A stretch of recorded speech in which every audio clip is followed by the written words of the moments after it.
All right, so I'd like to welcome Yves Côté. He's here with us to do an interview. So grateful. He's also going to talk about his new book, Metamorphosis, The Road to Change. So instead of me providing an introduction, I think it's better to hear from Yves. So Yves, do you want to tell us a bit about yourself and your background? Of course, thank you. As you mentioned, my name is Yves Côté. I'm a French-Canadian from Quebec. First thing I like to say is you're looking at a man that they never had to let out of prison. Okay, because I'm serving 2 life sentences. We could probably go into that a little later. Is a life sentence is a life sentence, which means that I'm on parole for the rest of my life. My story basically goes from explaining how do we go from an innocent 5-year-old boy to being locked up 23 hours and a half in super maximum, and how do you go from there to be sitting here at home and I go out, I speak to universities, I speak to different events, different groups, community groups. So basically, obviously there had to be a lot of changes in my life.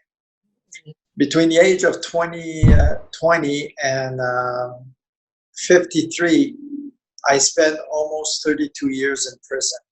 Okay, I spent time all across Canada.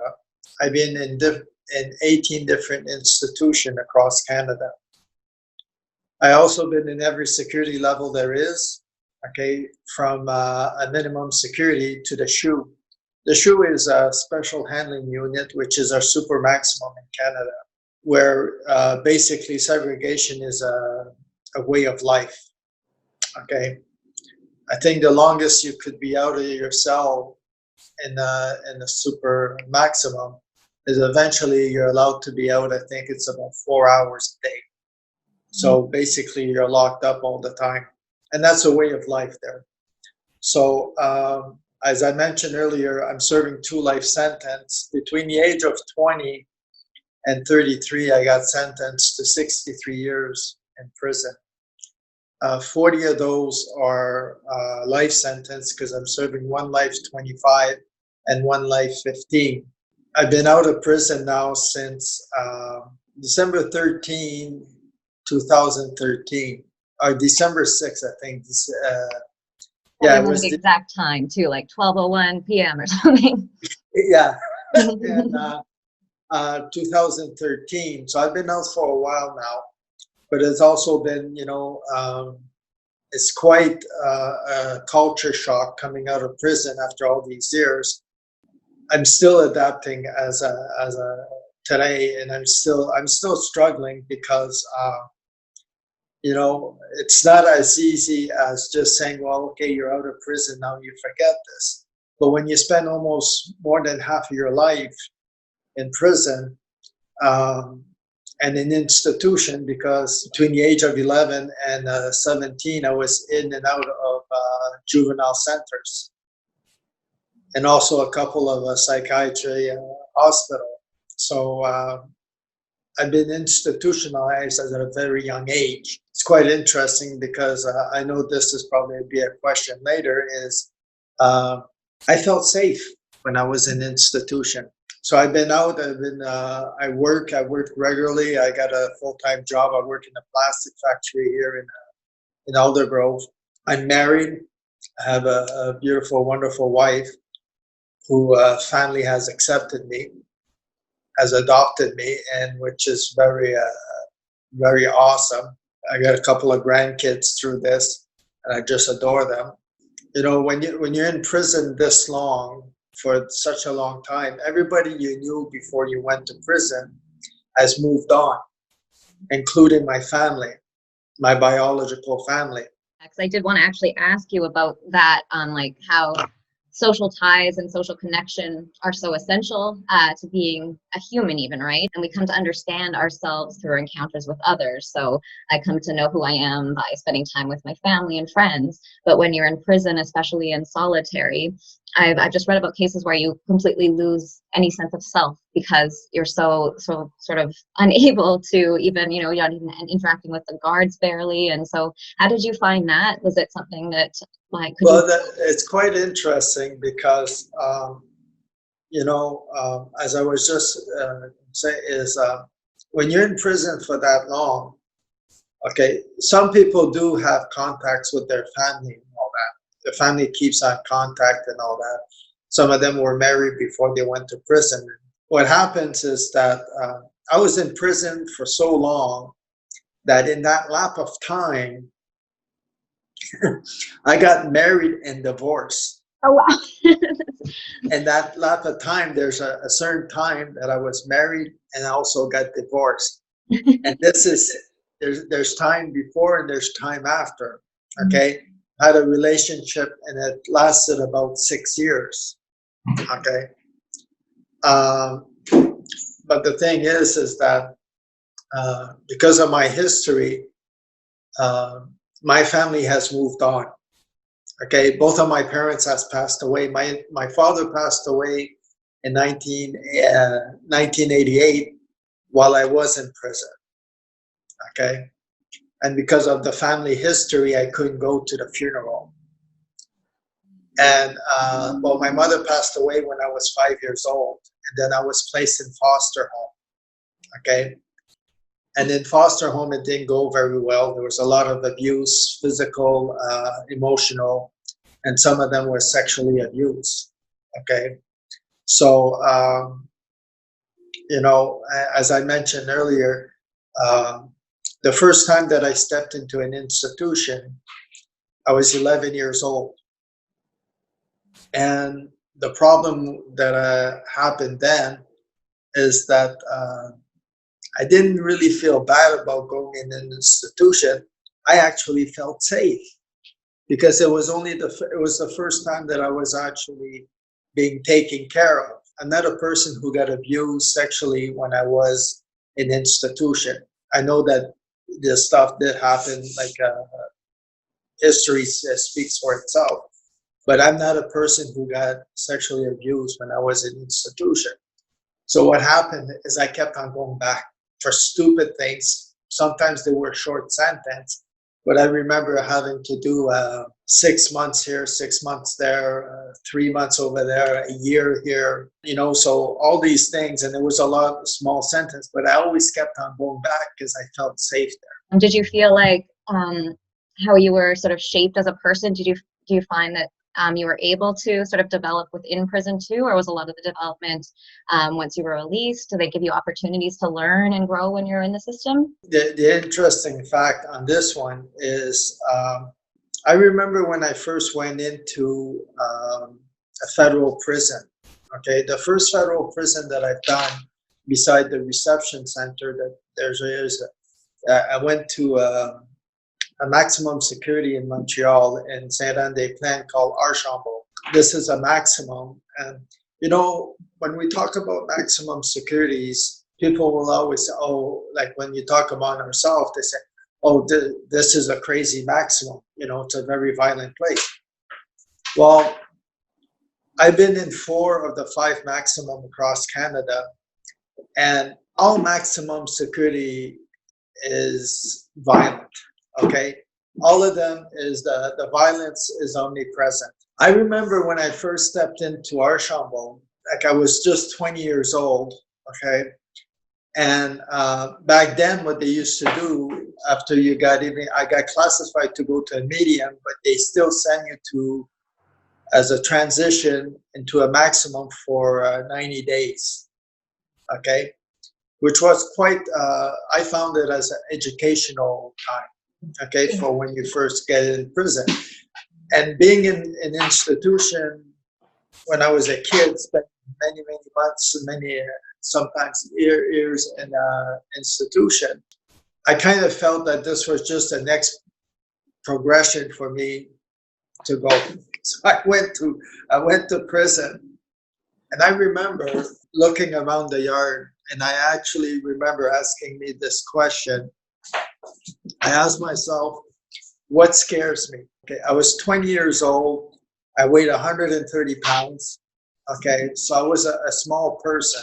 And I looked around and I looked in the weight pit, towards the weight pit. They had a weight pit outside. And you had a lot of guys working out. Okay, big guys, lifting heavy weights. Okay, and there's some pretty big guys back then too, in there, you know. So I looked there, you know, those guys were scary, intimidating. Okay. And another group of people that scared me, you know, usually when I go to classes, I ask people, how many people in here has tattoo? And even in that class, young people, many hands go up, and they say, you know, and I look and I say, oh, I'm kind of happy of that, because one of the concerns that I had when I got out is I didn't want to stand out too much. I don't want to have prison tattooed on my forehead. But in prison, because back then the only people that had tattoos were sailors, bikers, criminals, okay, and army guys, you know. So, you know, it's not like today. I mean, today is unbelievable. So those guys, and the guys that really impressed or are scary was the guy they were full of tattoos. Okay, because you knew these guys had a history. Not like today, but you knew these guys had a history in prison. Now, there was another group of people that scared me, were lifers. Okay, guys serving life in prison, but not any life. The one that were serving life 25. Okay, because life 25 is first degree murder. Okay, which is premeditated murder. Okay, so these guys, they didn't kill out of emotion. They planned it, and you know, it was something that they attempted to do, kill. Okay. So those guys serving life 25, an example, just to say, to a lot of guys, like you get a lot of guys serving life 10 and things like that for killing their spouse. Okay, I don't care about these guys. Okay, these guys, I mean, I'm not going to go on speaking about this. So the guys serving life 25, you know, for first degree murders, those guys were scared. And there was one more group of guys that scared me too, were the guys who killed while they were in prison. Because you knew if you F with those guys, well, there's a chance they might kill you. Mm. So those were the four things that I looked at when I asked myself, well, what scares me? And that was the answer. Well, about 15, 20 years later, basically I became what I feared. My violence in my life has always been, for a big percentage of it, instrumental violence, which means that there was always something to gain from it. Remember what I've said about a group of people that scared me were the people that killed people in prison. Mm-hmm. So the thing is what I did is I became what I feared in the hope that people would leave me alone. And it did. It was a great, you know, it worked, it got its purpose. After all the dust fell down and calmed down, there was a big problem. It never changed how I felt inside. Yeah. It didn't take the fear away. It didn't at all. Yeah. And what do you think that tells you then? Like, what a waste of time. Yeah. Yeah. Absolutely. What a waste of time and a waste of victims. And my victims, I saw myself. Okay. Which I didn't matter. They didn't matter. I once asked myself this question. I asked myself, what if somebody was to kill a person I love the most in the world? Okay? And then 10, 15 years later or whatever, I would meet that person and I would ask him, I would say, an example would be my younger brother, Luke, which I love with all my heart. And I would ask them, I said, well, why did you kill my brother? Well, if you would give them the reason I give for have committed my murders, you know what? We have a problem. Okay, we have a serious problem. But then right after that, as soon as I thought that, another thought came to me, and it was, what reason could he give me to kill my brother that I would just say, okay, oh yeah, we're good, okay, I understand. There's none. Yeah. Okay, so when you think like this, okay, when you realize this, you start to really reevaluate your life. You start to reevaluate your actions, okay? And of course, you fall into a deep depression. It's one thing to ruin your life voluntarily, but it's a very different thing when you're ruining other people's life also. So, I mean, it's just such a deeply empathetic though, right? That ability to then think, okay, what would this feel like if it were to happen to me, right? And it's really remarkable that you have that powerful sense of compassion and empathy after being in such a destructive system. And it's just heart-wrenching to hear about, because it was, you know, normally you wouldn't have wanted to become that person you were scared of, but in order to survive in that institution, you felt the need to. But then you start to self-loathe. And do they offer anything like self-compassion training in prisons? I'm assuming not, but I feel like that'd be so powerful and helpful. One of the things that really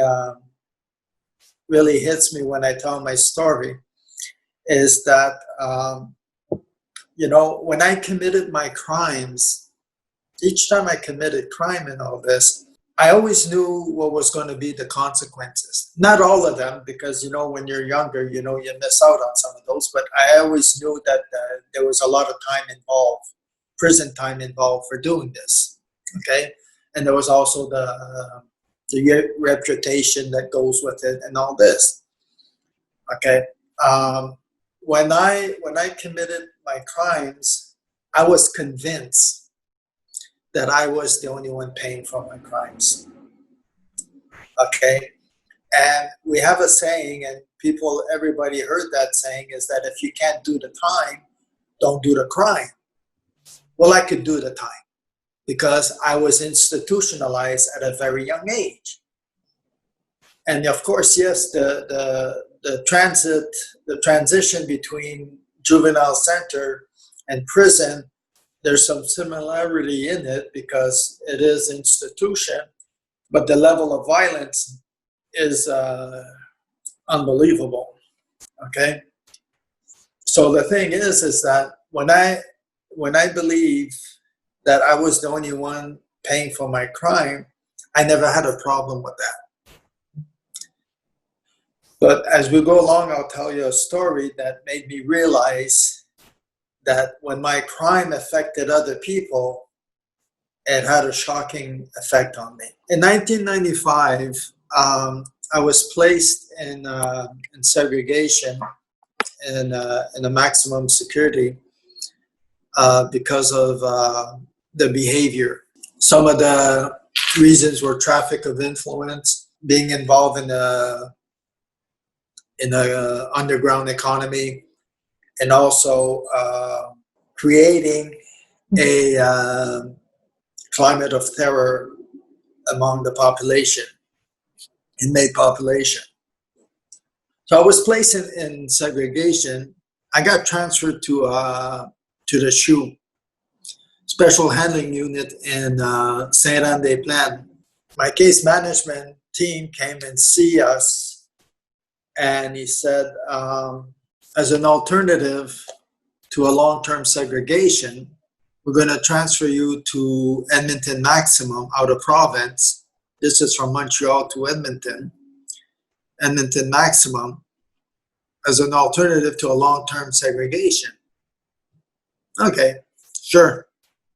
This was in August 28th that I got put in segregation. So this is maybe a month or so after, maybe a month and a half.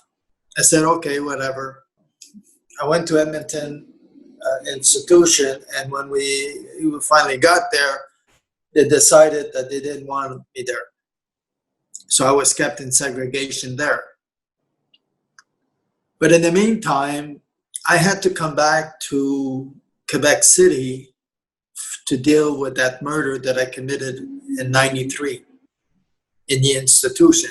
I got sentenced to life 15 for that murder. And the day after, I was sent back to the SHU in Saint-Anne-des-Plaines. And because it was around, and I remember because it was around the holiday season. So I've been locked up now since August 28th, okay, and in segregation, okay, which you get half an hour of yard a day, and if it's snowing and things like that, you don't want to go out. So sometimes you just spend a whole bunch of time locked up, 24 hours a day. You get a 10-minute shower, okay? So basically, that's the way of life. And because it was around Christmas time, I remember that. Because it was around Christmas time, when we got to the shoe, is that couldn't get no books. Oh God! So that the only thing you had in your cell was your clothing, your institutional clothing, and your bedding. Okay, there's nothing else. Okay, there's no TV, there's no radio, there's no paper, nothing. You have nothing in there.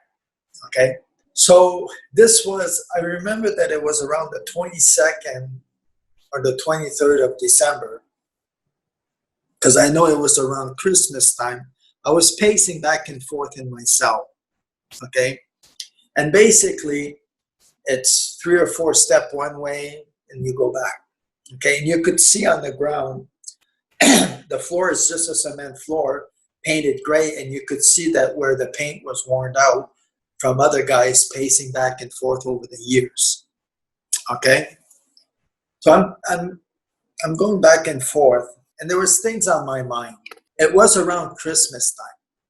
And I know that in prison we're all tough guys, and we all say, well, who gives a rat's ass about Christmas, man? And you have to understand, by that time, this is 95, the last time that I was out for Christmas was 1981. Well, just to make also is that the next time I was out for Christmas was in 2013. Nice. Okay, so that's the amount. So the thing, I had that on my mind, because even if we say, well, we don't give a crap ass about Christmas, in our heart, it's still Christmas. So, even if you had shitty Christmas in your past, there's always that hope. Okay? So I had that on my mind. Another thing that I had on my mind was that I was just sentenced a couple of days ago to another life sentence. Okay? And I know that in the system, you will hear a lot of people say, the only life sentence that really counts, it's your first one. The rest are free. Well, here's an interesting fact on that one that is not well known. Is that the most people who say this are not serving life sentence. Okay? It doesn't mean that other people that do or don't say that, but most of the people that say that are people that are not serving life sentence. It's not out here, but how I felt inside, okay, when I got my second life sentence, when you're alone and, the dust settles and all that, how I felt is I felt like I was just digging my hole deeper.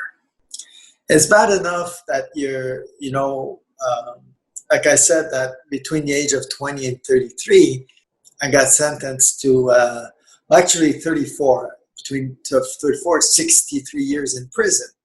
So it's bad enough that you dig your hole that deep, okay? But that's how I felt, okay? And it didn't make any difference in my sentence because I was already serving life 25. So it was still in that time frame, but still it's up here, how you feel up here about it. And this is something you don't brag about because it's a sign of weakness.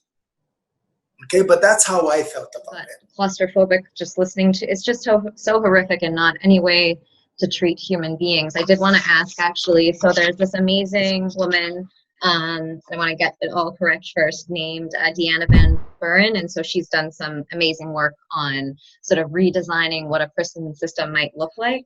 So I'm just going to read a little bit of it and just kind of see what you think about it. I'm also going to quote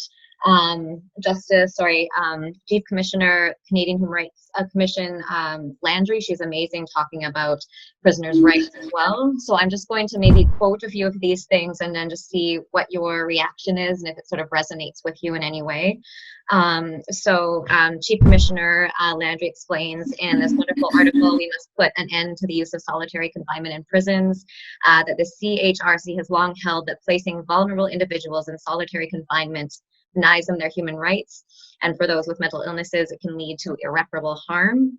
However, Correctional Services Canada nevertheless continues to deny their actions can cause profound damage. And then in her TEDx talk, why U.S. prisons need to abolish solitary confinement, civil rights lawyer Laura Rovner refers to solitary confinement as a prolonged social death that undermines the core values of the justice system. And as you've said here, prisoners are locked in a cement closet, in a cell the size of a bathroom, no scenery, no human interaction, no communication, as you know, which has a severe effect on mental, physical health, like resulting in self-harm, suicide, even like losing your sight, right? And affecting your vocal cords. So I'm just wondering if any of this resonates with you, and sort of what your experience was like, and if you feel like you were treated as a human being as you should have been when you're in the system. So another thing that I had on my mind when I was pacing back and forth is that I mentioned earlier that I was in prison for so long and I was married and divorced while I was in prison. Well, at that time, when that happened, when I was in segregation, I was married. I was still married. And my ex-wife used to come and visit me when I was in Donnacona institution three times a week. Okay? And we have PFVs, which is private family visits, 72 hours, maybe every month and a half, 2 months. So because I was in Saint-Anne-des-Plaines, which is about maybe from Chilliwack to Vancouver, or maybe even further than that. Okay, it takes a couple of hours to get there.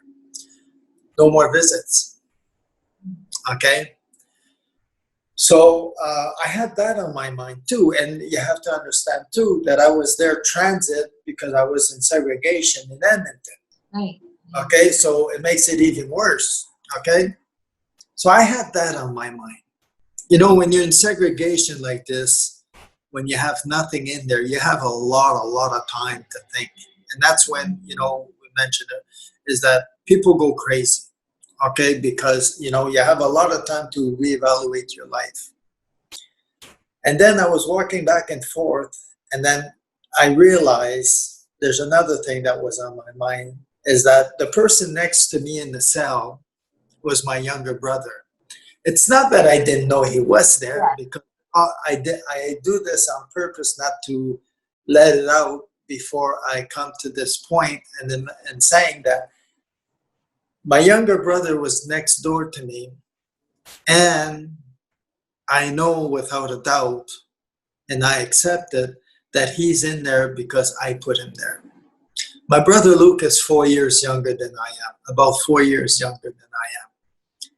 And we went through a lot of hardship in our life together. So unfortunately, I haven't always been the best role model for my brother.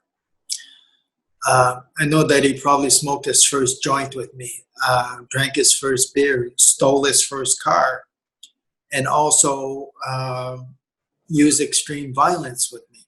You can't help but to feel, you know,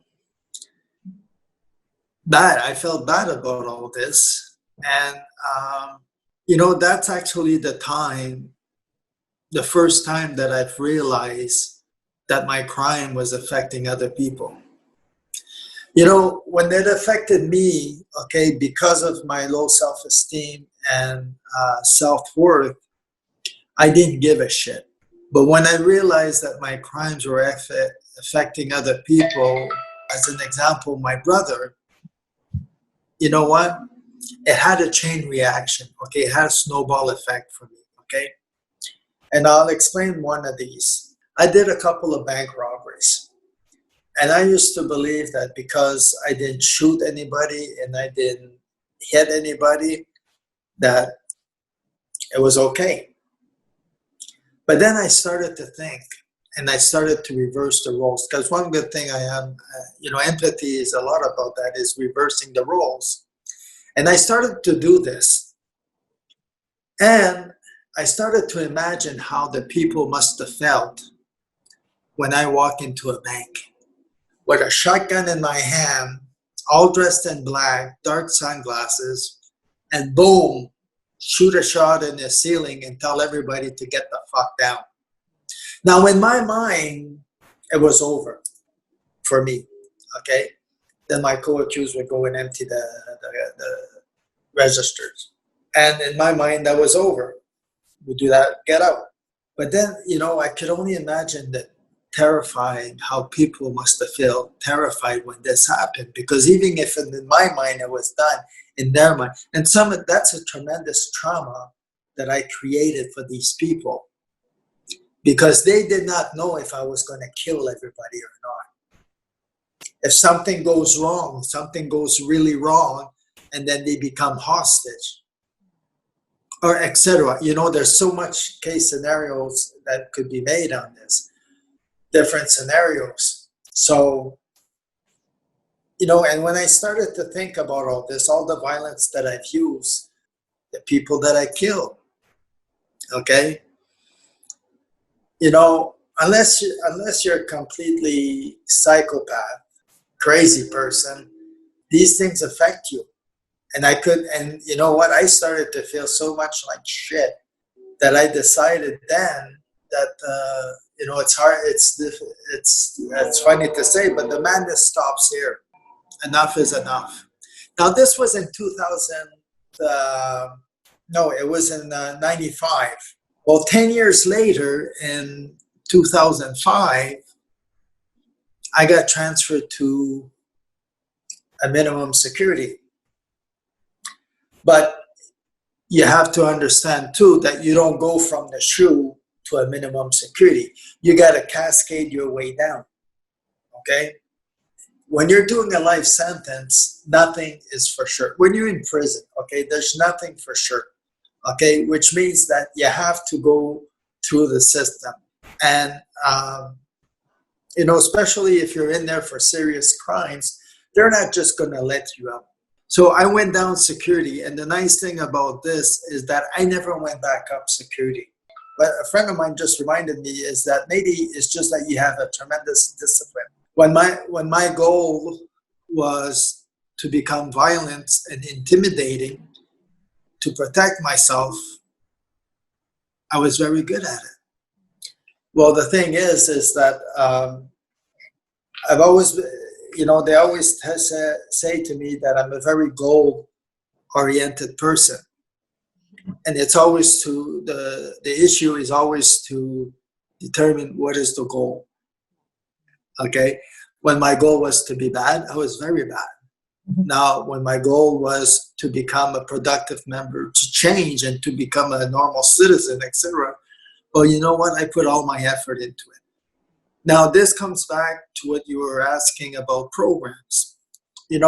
I always knew, even because, as I mentioned, I was in an institution when I was a kid.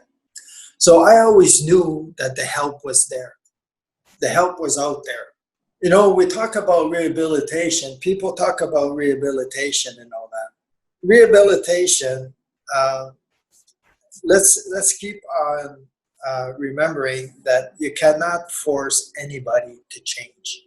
First of all, you're working with men that have problems with authority figures. A lot of us have problems with it. A lot of men don't like to be told what to do. Okay? So the thing is that even if I know myself that even if you force a behavior on, change behavior on violence, well, once the person, the threat or whatever is not there anymore, the person's going to go back to the old behavior. So rehabilitation, when we talk about rehabilitation, I know that you have to make that choice. It's a personal choice. Okay, you can't force it. And if you're playing a game, well, you didn't make that choice. And if you play the game, if you're playing a game, eventually, you know what? You're going to slip and you're going to go back right back down to slipping is not an issue. The issue is to keep on going back down. Okay. So I knew that the help was out there and I've reached for it. I'm not saying it's easy because I'm still struggling. You know, when 40 years of your life, I'm going to be 59 this year, when 40 of your life is an institution and surrounded with violence and you have a role to play and etc., it is a very difficult thing to change. When your cell is no longer your comfort zone, it's a very difficult thing to change. Environment plays such a vital role in who we are, right? There's this woman, Nadine, and I'm forgetting her last name, who works on early adverse childhood experiences and the idea that what you experienced being in foster care, your mother passing away, not experiencing a really loving home, all of that affects you physiologically. And so it affects your sense of self as it did with you, right? I'll have to say that I'll answer the same question too about what you said about segregation. You know, I was invited to a forum when segregation became, they were talking about abolishing segregation altogether across all the institution. It's a very, very touchy subject. I don't think that people really understand the original role of, if you look at segregation, okay, and what time that segregation is actually needed. Policies become an issue when people abuse, okay? And we could get into the one about, they're talking about the strip searches. I know that you're probably aware of this, that they're trying to abolish strip searches in prison. We could talk about this in a little while. However, as far as the segregation is, the problem with segregation is the abuse that is with it, is keeping people longer than they actually need or should be kept in segregation, okay? Why, in what circumstance that people need are, you know, it's, I don't know if I want to say appropriate to keep them in segregation, is when you think about when a person is being violent. You know, mental issues, you talk about mental issue. Segregation is definitely not the solution for segregation if you're talking about a mental issue, okay? But there's also, there's always the thing about, well, how do you discipline people that are in prison? Because disciplining a person in prison is also part of it, okay? Because you cannot, it's hard to imagine that there's no consequences for your action even when you're in prison. And that's one thing that's it's a very touchy thing. And again, abuse. We always have to keep that word abuse with it, okay?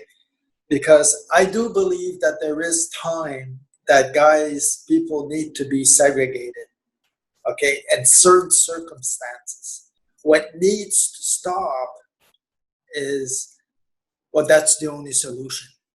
Yeah, exactly. Yeah. Okay? And that's the issue, okay? Is, you know, in prison, one of the worst case that you want to not be put in segregation is when they say, for the good order of the institution. Basically, you never know when you're going to get out. Like that's a form of torture. Sorry, go ahead. Yes, well, you know, using this as a reason for the good order of the institution, I've been placed in segregation for this. And the thing is that that's it would be the same thing as putting somebody in jail for no reason. You're not being charged. You have no charge. We're just keeping you in jail.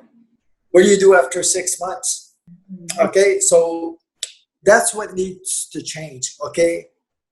Because I do believe that there was a time where perhaps I needed to be put in segregation because I was out of control. The time that I was in segregation, like in 95, wasn't the first time that I was put in segregation. when I went through my murder charge when I was in pre-trial, the last 2.5 months that I was in pre-trial, even though at the time I was placed in the super maximum range of the prison, the last 2.5 months I was placed in segregation. So during my trial, I was placed in segregation. And that was for the good order of the institution. Okay? So the thing is that you are never going to be able to take segregation out of the prison.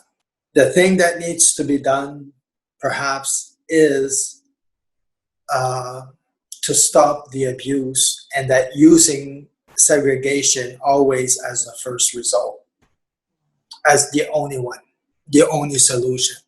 Do you think that, like, if the prison system were totally transformed, that it would reduce violence and therefore eliminate the need for segregation, because people would be going to these restorative justice centers with like gardens and education, and instead of these dark, dank cells, something that is livable? Do you think that, or do you see that as a possibility, or do you think we're too far away from that? What do you think? Here's what I think about this, okay?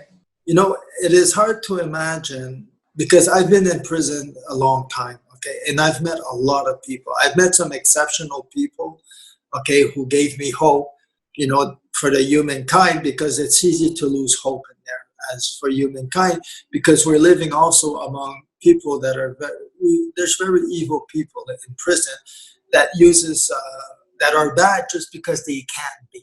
So it's hard to imagine taking away prison completely. I do believe that there is room for what I listened to that video that you sent. Okay, yeah. Okay, so I've listened to her speak. I do believe that there is room for this. However, once again, I have to say that, you know, maximums and super maximum are sometimes needed for extreme cases, because, you know, it's very nice that about the garden and the programs and etc. I am 100% on this, but you have to be open to that. You know, what if you get, you know, I'm looking at if you have 10 gang members that are close-knit and they're gang war and they're involved in this, and what do you do in those things, in those situations? So, you know, if you have, you will not have a world without prison. Okay, it's a sad thing. Okay, and this is coming from me. I'm serving 2 life sentences. Okay, but the thing is that there is definitely room to grow. Room to grow. Yeah. Okay, there is definitely room to grow, and I could see what you're talking about. What that lady was doing on the Ed Talk. I could see that there's a very high possibility and a lot of hope with that. I wrote in my book, one thing that I wrote in my book, I wrote a document on capital punishment. One of the things that I mentioned in there is that one thing that could change in our system is, you know, life sentences. Okay? Could you imagine how you would feel? How old are you? I don't know, 34. I don't know, 34. I think I'm 34. I'm tired. So just imagine, okay, you get a life sentence, 25 years. Life 25, okay? Which means that you will not go in front of the parole board. You will not have a chance to go in front of the parole board until you've served 23 years. I can't even, like, my brain won't even allow me to do that. Yeah. Okay, exactly, okay? So the thing is that, you know, one thing that has to change is to take away the hope. I remember when I got my life sentence, my first life sentence, 25, okay? You know what was one of the questions I used to ask myself? Why should I behave? Why should I not do drugs? Why should I not drink? Why shouldn't I break that guy's nose? Why? Why should I follow rules? Why should I behave? there's no reason, because you cannot punish me more. Okay? And how can you show that you've changed if you're in prison for 25 years? Yeah. Exactly. Well, why? Why should I change? Yeah. Because especially when you're at a young age and you get a sentence like this, you don't see the end of it. You can't imagine. What I suggest in my document is that, if the maximum time life sentence that they could give, let's say it was life 10. So this would tell an individual that you have 10 years to work on yourself. 10 years is a long time, but you know what? Some of us are pretty fucked up. Okay?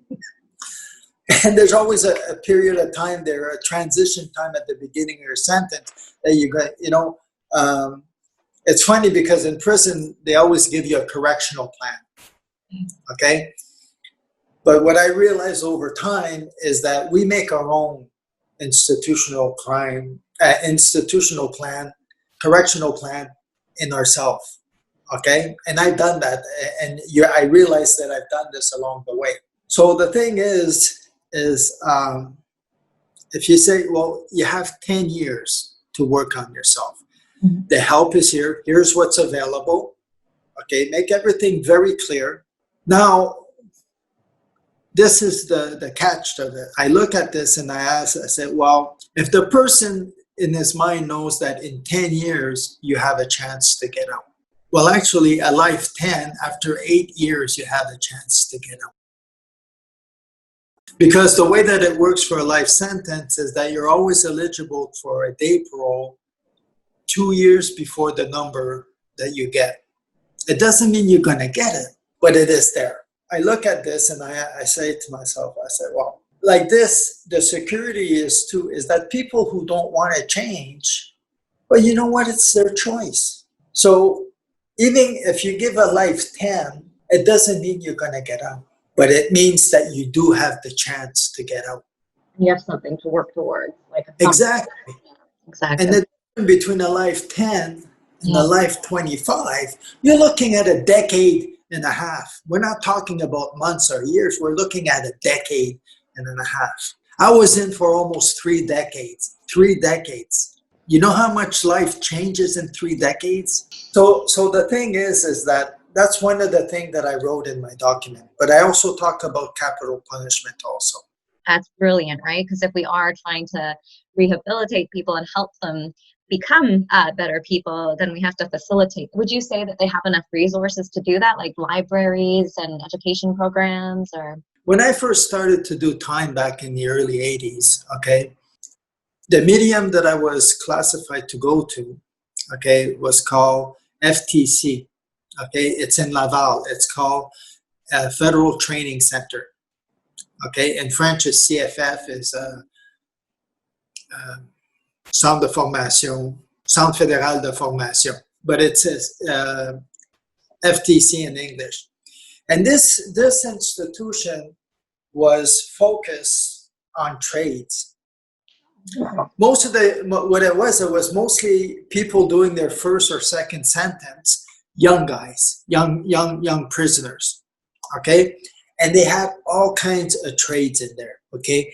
Bricklayers, mechanic, small engine mechanic. They had a barbershop. They had drafting, okay? They had academic also, like school, okay? Like high school, okay? University, okay? Carpenter, okay? And so on, okay? And the thing is that that's what it was based on. Okay, so when you go there, the idea was that you get a trade for when you get out. Now, what happened is that in the 90s, they stepped away basically of trades, and they went into correctional programs, anger management. Okay, breaking barriers. They took a lot of those trade programs away. Okay. And I think that what needed to be done is to have a better balance between both. And they didn't do that. Okay, there was still some available, some trade available, but very minimal. I did actually, before I got out, I did a culinary art program. So I'm a professional cook level 1. So the thing is that, but even I've heard that they canceled the program now. I think that there has to be that balance, okay? As far as do they have the resources or enough programs? Well, you know what? If we're concentrating more on this, okay, on both, there is room for both of them. You have a lot of time in prison. They could have made a rocket science out of me. But again, it comes back to the person too. I think that we have to stop believing when they say that we're here to rehabilitate. Rehabilitation is a personal choice. You are not going to rehabilitate me. It doesn't work that way. We have to change the language out there. We're here to help guys to rehabilitate themselves. That's right. Yeah, absolutely. It's like alcoholism too, right? Like, unless you want to quit drinking, no matter what people say, you're not going to quit until you yourself are ready to, eh? The smoking cigarettes is a perfect example because it's one that a lot of people have. And me, when people want to stop smoking and they say they want to stop smoking, I say, well, why? And if you cannot answer that question, okay, you're not going to quit.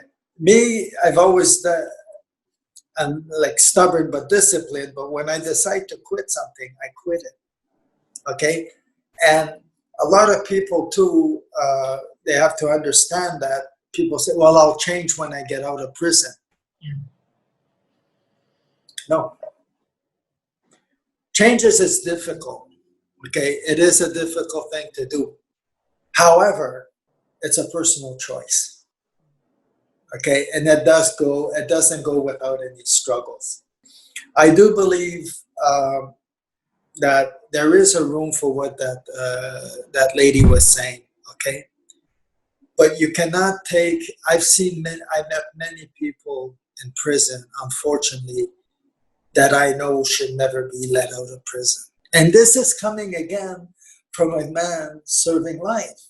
There was a time in my life, in my sentence, that a lot of people believed that I shouldn't be let out of prison, okay, because of the level of violence and how I was living my life then. And not only part of the staff, but part of the guys too probably believe that I never should be let out of prison. So the thing is that I said, well, what do I say to those people? You got to make the choice. When I made the choice, I changed.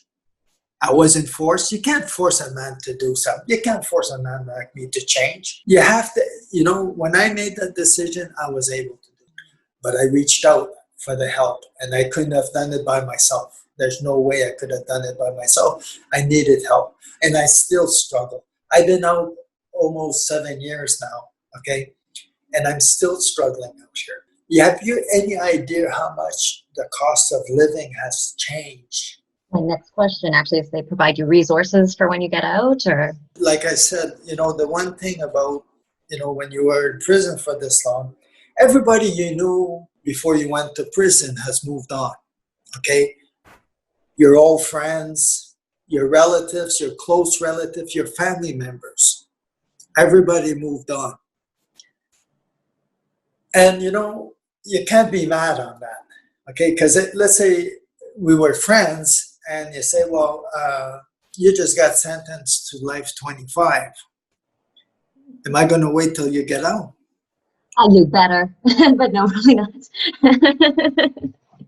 But the thing is you have to be realistic on things like that, okay? So even my brother, the one that I love the most, my brother Luke, okay, he cut ties with me in 2008. And then again, I understand because I wasn't always the best influence on him when we were younger. Everybody moved on. But the nice thing is because when I was in a minimum, I really got involved. Since I've been in British Columbia, I really got involved with the volunteers. And the church also, the service, So there was a lot of volunteers coming in, and we built ties. And, the only people I knew when I got out were people that I've met as volunteers. AVP, which you heard about, you know, a lot of the support, and they're a support network, okay? But support is not necessarily a financial support, okay? It is somebody that I could call and say, well, listen, I'm having this issue, and you know, I'm feeling depressed because I've been dealing with depression, you know, all my life. And you know, sometimes, you know, when you get out here, things get really overwhelmed. I look at parole condition. When you're young, you look at parole condition as condition. You know what? As I got older, and now when I got out, I'm thinking of parole condition as guidelines. I'll give you an example, okay? I am not to take any drugs. I'm not allowed no drinking. Okay, that's fine. Okay, I'm not allowed to have weapons. Are you allowed to have weapons? Oh, I'm not. I don't want them. No, but you see, a lot of these things, they just make sense. They do. Okay, I had one of the conditions that I had was I had to follow up with a psych nurse. Okay. Yeah. Which for me, it's a help, and I think that condition is off right now, and I still talk to the psych nurse. I still, because I know him. He was. I met him when I was in the minimum. I started seeing him there, and you know, so it's been almost over 10 years that I've been talking with this guy. He's a couple of months younger than I am. So the thing is that there's a relationship, but there's also a very good support. You see, so basically, that's one question that a lot of people have is how could we better prepare the guys that when they're coming out? It's a very difficult one to answer because what are the needs of this person? Okay, and now we have to start looking as to what did this guy knew before he went out, before he went to prison. What was his life like? Okay, what was his social skills? What was his, you know, his ability to function out here in the community? You know, I kept on going back to prison because I felt safe because I wasn't getting abused in there. I've always been abused when I'm out in the community. So as far as social skills, I had very low social skills. You know, it's a very difficult question to answer. Okay, how can we help people? How do you help somebody that hasn't been in the economy for 30 years or 20 years or 10 years, 10, 20, 30 years? It's unbelievable. Rent was $350. How, you know, I mean, I'm blown away. No, you're just so absolutely inspiring, and just that what you've gone through, like, could have gone the complete other way because you've gone through so many traumatic experiences, but you have this resilience, right? This absolute resilience, and like you said, you've accepted that you want to change, and you've done it, and I think that's fucking incredible. Do you find that writing the book was part of that? Like, do you think your book Metamorphosis was sort of therapeutic and like helped you process and tell your story, or? I think all of the above, okay, because I remember reading your question on this, and I think it is all of the above. Therapeutic, okay, wanting to be heard. You know, I think that one of the reasons why I'm a good speaker, and I don't like to say that because I like to stay humble too on this, but I think one of the reasons I have such an impact, let's say, on people when I speak is I am not bitter. Too many of us, too much of us, is blaming our history on our actions, okay, our childhood, okay? I came to this conclusion, okay, personally.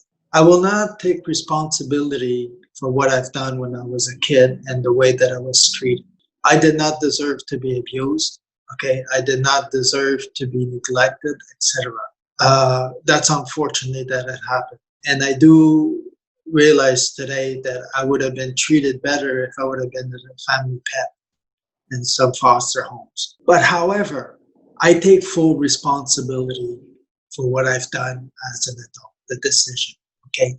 Because I always had the choice. I knew I had the choice. I did not do my crimes under the influence of drugs or alcohol. I always knew what I was doing, and I knew the consequences. Okay, I made bad decisions. And I think that's what it is about, not being bitter is, you know what? I placed myself in that situation. Now, the book, okay, to come back to the book, is that I feel that I need to share what I've learned over the years. Okay. And I think that it's important for me to share in a non-bitter way. It's saying really what it's like. I talk about capital punishment. I'm actually for capital punishment. And this is coming from a guy who's doing 2-life sentence. And this is coming from a guy that would have got executed. And why do you think so? Like, just because you think some people just aren't like, I guess, a psychopath where they're incapable of empathy? Like, you think that's why some people just are unable to change or unwilling? I did a study. I was doing a sociology course in prison, and it was on methods of research. I told him, I said, I'd like to do a study on capital punishment in prison.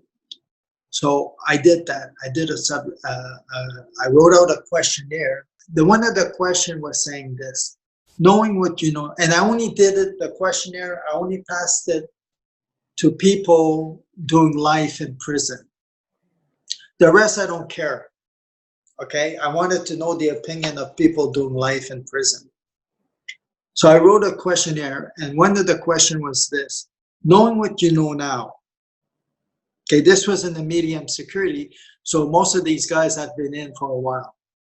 Okay, I said, knowing what you know now, if you would have been given the choice between a life sentence or capital punishment, what have you would have chose? Which one you would have chose? Very powerful question. 98% said that they would choose capital punishment. But also, there's another question underneath. It say, how do you feel about what if it was imposed on you? Almost 100% said that they would not take it. They didn't want it imposed. And that's an interesting fact. It's very interesting because if they're given the choice, they're going to take capital punishment. But if they just didn't, nobody wants it to get it imposed on them.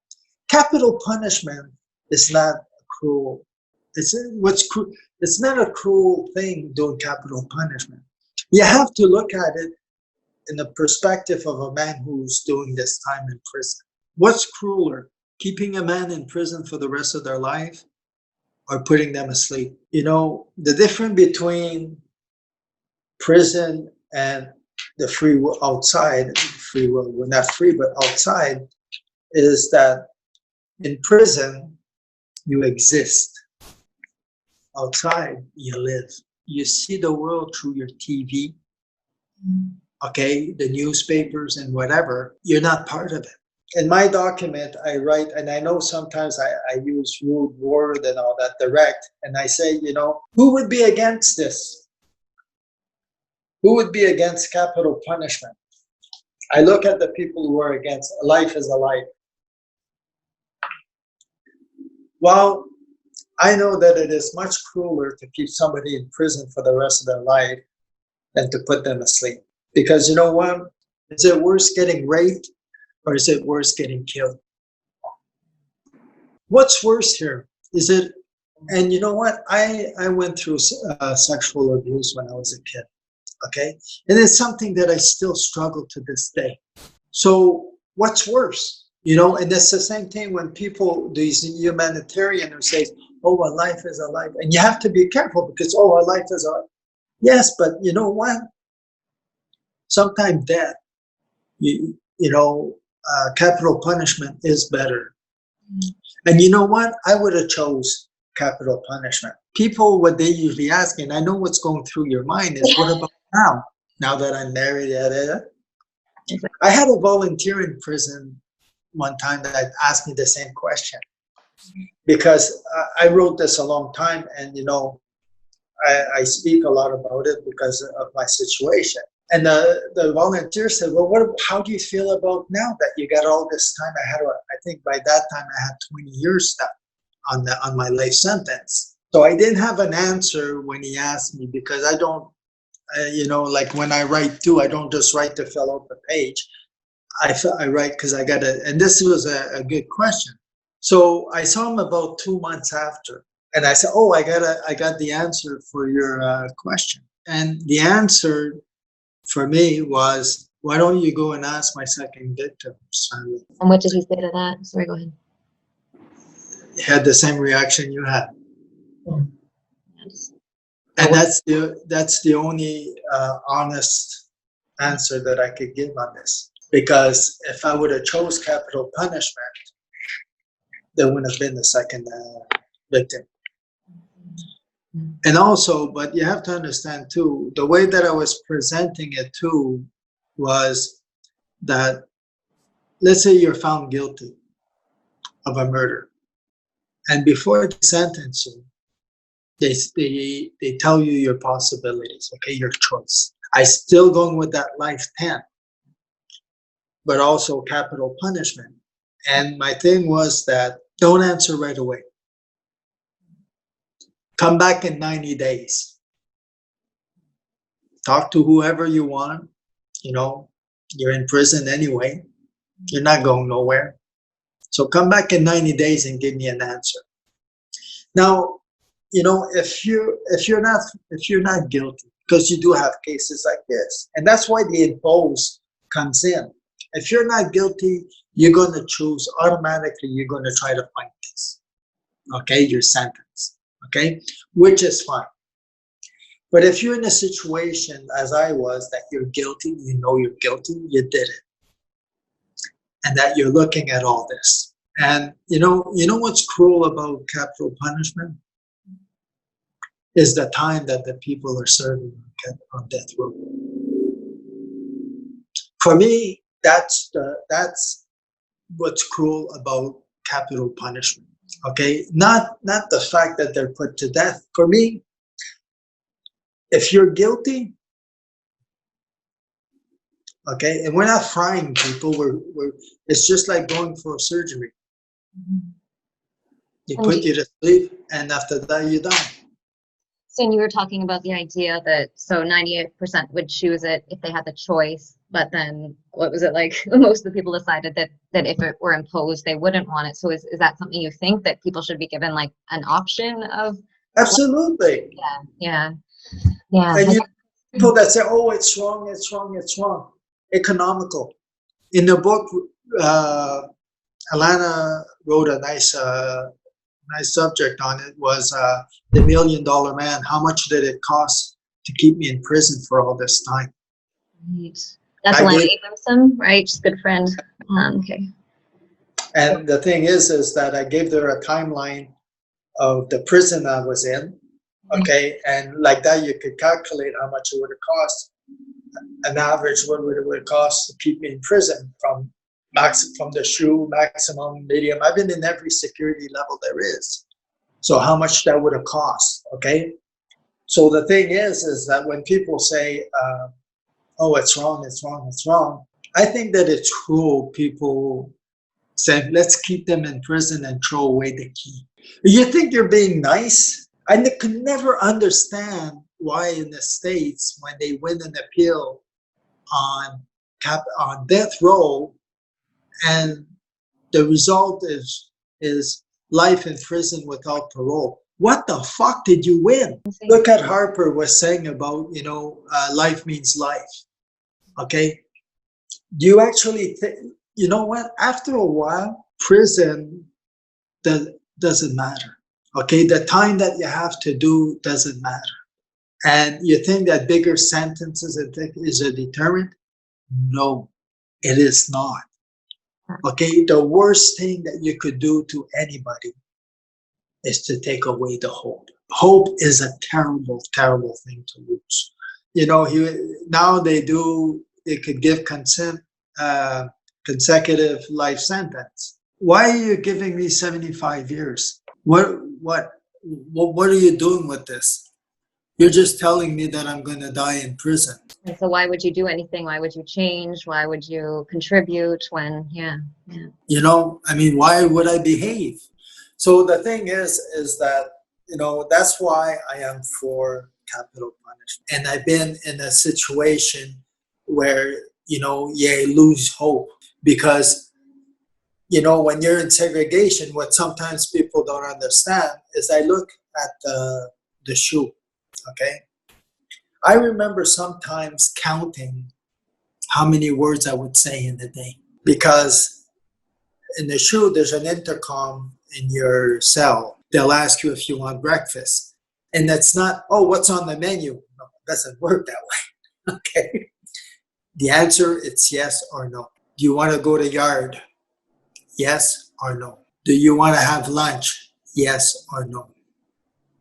So now we're at 3. Do you want a shower? Yes or no. Do you want to have dinner? Yes or no.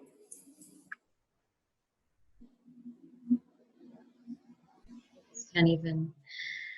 Oh, yeah. And then that's when they're talking about like the vocal cords, right? Like often people in the shoe, their vocal cords aren't strong enough or something after getting out. Is that something you ever experienced? I've never experienced that myself. What I've experienced is, you're borderline going crazy, okay? Because you have too much time to think. I can't sleep. I'm not much of a sleeper. And unfortunately, a lot of people, they'll spend a lot of time sleeping. I can't. Okay, I have trouble sleeping. I've always been like that. Okay, eating out here and all that. And the thing is, we're talking about people with poor social skills. Doesn't help. No. Doesn't help. Getting to say 5 words a day, yeah, it's not really going to do the trick to an intercom or whatever. Yeah.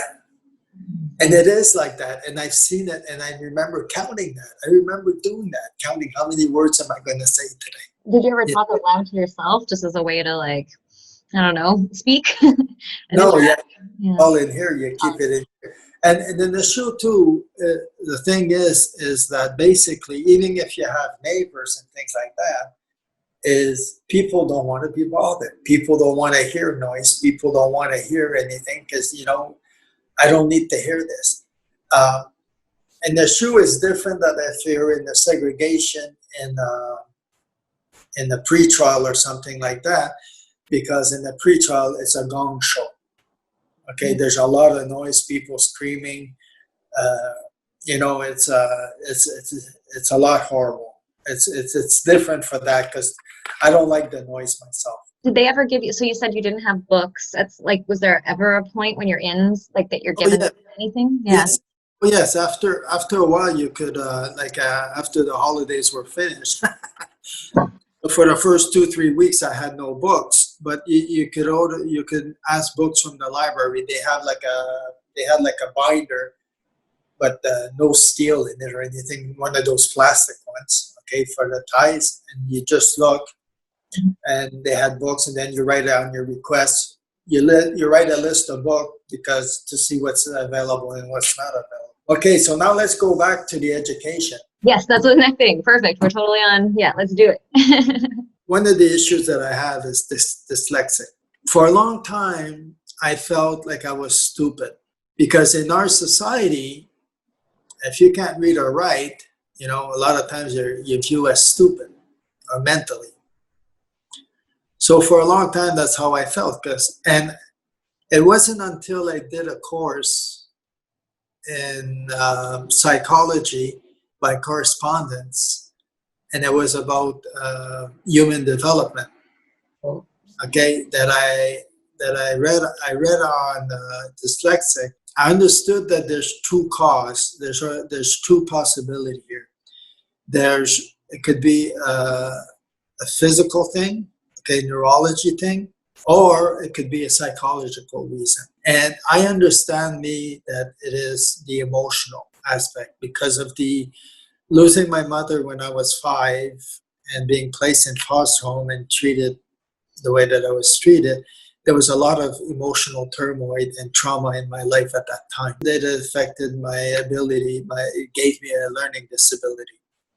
So for a long time, I felt stupid, but when I read that, I understood a little more on it. And here's what happened. When I was in Donnacona in the maximum security, and in 93, I did a test at school to know which level of schooling I was in, okay, because I wanted to go to school. So they say, okay, you're finished grade 6. Now the next one is grade 7. So they say, okay, you're ready to go to secondary 1. Well, at that time, because I was also president of the inmate committee, my brother was vice president. What I did is I went to school 1 hour a day with a bunch of questions because I did it. I went to school voluntarily in my cell. I did all my work in my cell, and once an hour a day, I would have a bunch of questions ready, and I would go into school and ask the question and leave, because going to school in prison is a gong show, okay? Because it's well known that if you want to do nothing, if you want to sleep all day and shoot shit all day with other people, go to school, because there's no discipline at all and people don't care. So that's why I didn't want to do it in school. So that's the way I did it. In 1 year, I did my 5 years of high school. And that gave me motivation about, okay, I'm not stupid. And this proves it, because I did get my high school diploma. I got my high school diploma grade 12, a year after.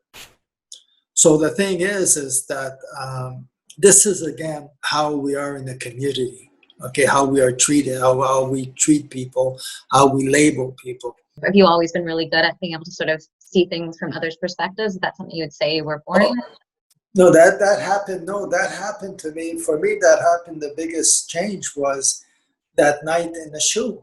Right, with your brother, and yeah. Yeah, and that for me, that was the biggest epiphany that I had about this is, when I realized that, my actions, my crimes were affecting other people, and because as I mentioned prior, is that when I believed that it only happened to me, I was the only one paying for my crimes, I didn't give a shit, and I'm still struggling with that, those issues about self-esteem, self-worth, and things like that, because of my history. I still struggle with that. Such a, like, that moment you had is such a vital moment in your life. It's kind of like the spark, eh? Like, and then you started this amazing transformation. Sorry.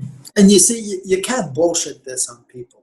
These are things, how many times that we hear if somebody would tell you earlier in your life, well, other people you're going to affect other people and things like that, or you're going to regret it.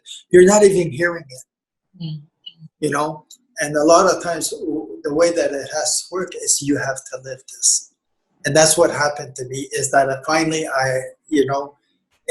because I was convinced. And that's really the egocentric too, about how we are sometimes, is that we only think about ourselves. I write in my book also, and this is probably something that you'd probably be interested too, is I have a statement. I say that, when I committed that murder, the first murder, it's a social suicide. When I committed my first murder, and there's more on this in the book, is I knew that I was going to get life 25.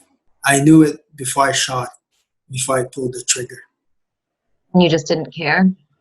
And I still went through with it. It was a social suicide. I got arrested for my first life sentence in 1989. But I started doing time in 1982.